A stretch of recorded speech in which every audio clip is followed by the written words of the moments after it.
Šodien esam Rīgas ielās, lai aprunātos ar pilsētniekiem, kā viņi pārvietojas no punkta A uz punktu B un ko viņi izmanto. Viņi brauc ar velo, viņi brauc ar auto, ar sabiedrisko transportu, varbūt ar elektroskūteriem. Un to mēs šodien noskaidrosim kopā ar satiksmes ministriju. Tas, kā pārvietojies šodien, veido nākotni rītdienai. Kāpēc mums būtu svarīgi attīstīt vairāk zaļos pārvietošanās veidus? Ja mēs runājam par dabu, vienkārši, lai paši justos labāk savā pilsētā, būtu svaigāks gaiss. Mums pilsēta nav liela, mums pilsētā mēs esam daudz cilvēki, mēs varam ar kājām, ar velosipēdiem, ar tādām lietām pārvietoties, ar sabiedrisko, lai nav sastrēgumu, lai ir vienkārši brīvāks uz ielām.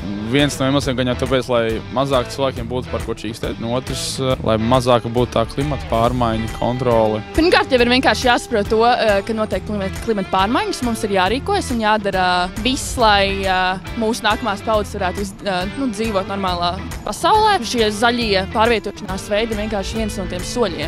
Lai pasaule neuzsprāgs, tā metaforiski varbūt, lai mēs neiztērējam visu enerģiju, tas bieži vien arī ir lētāk. To breathe, just overall for your health would be better.